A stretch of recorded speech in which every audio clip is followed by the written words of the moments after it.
What's the good word, y'all? It's your boy DKB here. In the midst of everything that happened last offseason, kind of seeing the needs that we have on paper already this year, it's interesting to see some of the early targets, right? When you take a look at our top two needs on the offensive side of the ball, at least, offensive line, you have Aaron Rodgers' best friend as probably the number one rumored target, left tackle David Bakhtiari. And then when you take a look at the receiving weapons, the number one target and on a lot of people's wish list is going to end up being Devontae Adams, right? Now, a lot of what I think we should be expecting, and kind of what I've heard guys like Connor Hughes and sorts put out there, is that the Jets need to get very creative, right? It's not like we have a wealth of cap space. It's not like we have a multitude of draft picks like we've had in recent years. And so, Joe Douglas is going to have to pull a couple more of those rabbits out of his hat that maybe he's so, more than used to, right? But a name that surfaced last year that has been rumored to be a target for us, and probably early on once their season is officially over this year, I'm actually excited for this time around. And Odell Beckham Jr. You think back to last year. He opted to kind of wait out all of his options and see what pans out. And, we were in it right up until the very end. If you remember, we were seeing photos and pictures where, it was some kind of owner, GM, head coach summit thing, right? But you had OBJ meeting up with Robert Saleh, unofficially. You had him meeting up with Joe Douglas. I think he even had a picture or two with Woody Johnson out there. And I think they met once or twice prior at the Combine, right? And so you had all of these different events leading up to things. And as far as I know, I would say up until that point, it was about a 95% lock that OBJ was going to end up in a green and white uniform. You had, Sauce Gardner tweeting or doing interviews where he was saying that OBJ was picking out his number and was asking Sauce Gardner to reach out to certain people to kind of figure out how he's going to buy those numbers, et cetera, et cetera. And then the Ravens swooped in last minute and they gave an offer that was just going to be out of a acceptable price range, at the time for a guy like that. But you fast forward to 2023, and I am excited because it's not like he blew NFL record books away or anything, and we'll talk about his stats and everything here in a moment. But for what he was asked to do and what I think the Ravens thought they were going to get, matched up perfectly this year between where he's at from a talent perspective, from a health perspective, and it helps that he's a year away now from any kind of crazy injuries and stuff like that, right? So OBJ, right? 2024 offseason for the New York Jets. Would love to have him in a green and white uniform. What's his situation, right? You take a look at the Ravens, and this is why I say the stats aren't the full picture. 2023, he played in 14 games. Keep in mind he sat the final game. I believe he missed two others due to injury. Had 6 starts, played 50% of the offensive snaps. Now, for the contract he signed, 1 year, $15 million, which realistically was $13.8 million with $1.5 million or so in incentives. But we're splitting hairs there. The $15 million on paper, that doesn't look great, right? It looks like a massive overpayment for the Ravens. But again, they really were, you can say a weapon away from being essentially a Super Bowl lock, right?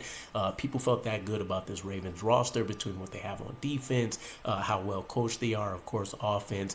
You're talking about Lamar Jackson in his MVP season this year, which pretty good odds for, I would say, to open up the season, right? Heavy run first offense, right? You're talking about Lamar Jackson leading his team in rushing, but Gus Edwards being right behind him on 20 or so more touches, just under 1,000 yards by 150 plus or so, give or take. 13 touchdowns by Gus Edwards. You had guys like Keelan Mitchell that came out of nowhere and was able to contribute late in the season. And then you talk about the fact that Lamar Jackson, over his tenure so far, also hasn't been widely known as a guy that has his passing offense heavily catered towards wide receivers, right? That's why you've seen an exodus of, talent trying to leave before.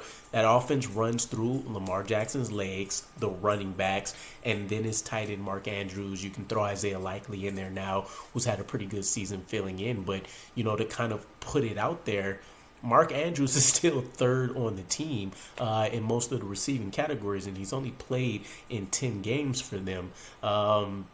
The only two players ranking above him in terms of receiving totals, maybe a few other metrics, would be Zay Flowers, the rookie wide receiver, and Odell Beckham Jr., the guy that I'm looking to hopefully see in a uniform for us next year, right? So 35 catches, 565 yards, 3 touchdowns. He had a career high 16.1 yards per catch this season. He did drop 3 balls, only had 3 games over 50 plus yards. But for a number 2 target, again, heavily featured running, game plan. These are very respectable totals for Odell Beckham Jr. And when I think about what the New York Jets really need, right? You have a ton of guys that can go out there and kill it in terms of being yards after catch beast, or just continuing to move chains in that 0 to 10, 0 to 15 yard range, right? Garrett Wilson does a lot of damage between 0 to, let's say, 20 to 30 yards, right? But generally the short to intermediate range, you have Xavier Gibson. He's going to do a lot of his damage as a gadget guy, but also that short range. Tyler Conklin, intermediate to short range. Breece Hall, obviously coming out of the backfield. But you don't have that guy that consistently is stretching the field to kind of help open some of those things up and stuff. And seeing Odell Beckham Jr. come in and be a big play threat for the Ravens right away, I think is exactly what we should look to see replicated in this New York Jets offense. And I would argue we still have more talent. We still arguably have one of the better offensive weapon groups that you can assemble for a quarterback, right? On paper, Aaron Rodgers should still be happy about what he has. We could just tweak and upgrade things a little bit more, right? And I think if you bring over OBJ, excluding some kind of major Jermaine Johnson type development for one of our young guys on the offensive side, OBJ slots in perfectly as a number 2. He can go out there and stretch the field. He won't need to be relied on to be, this doesn't need to be Brandon Marshall and Eric Decker 2,000-yard, receiving seasons for the guy. But he should be able to go out there and at least replicate what we're seeing right now. About 600 yards. I would argue he's going to see a lot more touchdowns with Aaron Rodgers throwing to him. And, keep in mind, Aaron Rodgers wanted OBJ last year as well. Things just, didn't pan out for us. And from a stats total, which ultimately is what the name of the game is in the NFL, especially when it comes to willing and dealing for these contracts, we might even be able to get a much bigger discount, or probably in the same range that we were expecting last year from OBJ this year, if we do go the route of trying to pursue him. And for what it's worth, I think his value definitely does go way beyond just what's happening on the field. I've seen some stuff about Zay Flowers, highlighting how much Odell Beckham Jr. has been a help to him becoming one of the best rookie wide receivers in essentially NFL history, but definitely for the Ravens team and for that draft class outside of, the beast of Puka Nacua.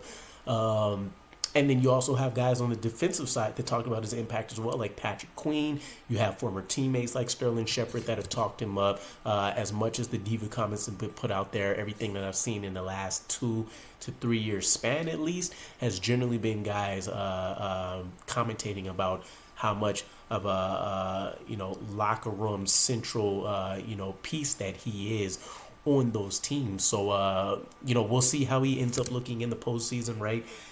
He kind of tore things up with the Rams the previous year. He might help the Ravens just finally get over that hump and lock in a Super Bowl this year. But I'm excited if we make this move. It's exactly what we need. Don't waste the draft resources. Go out there.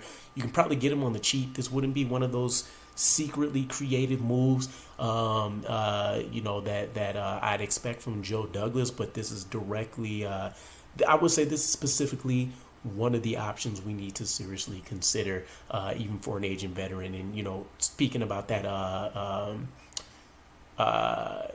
development and leadership for some of these young guys, we should still be really excited about a guy like Jason Brownlee. What we've seen out of Xavier Gipson year one, guys like Irvin Charles that are still on the roster.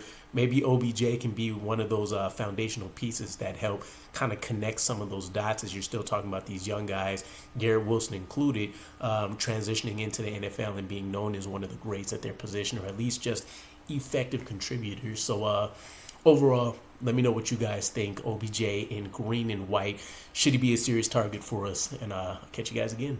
Peace.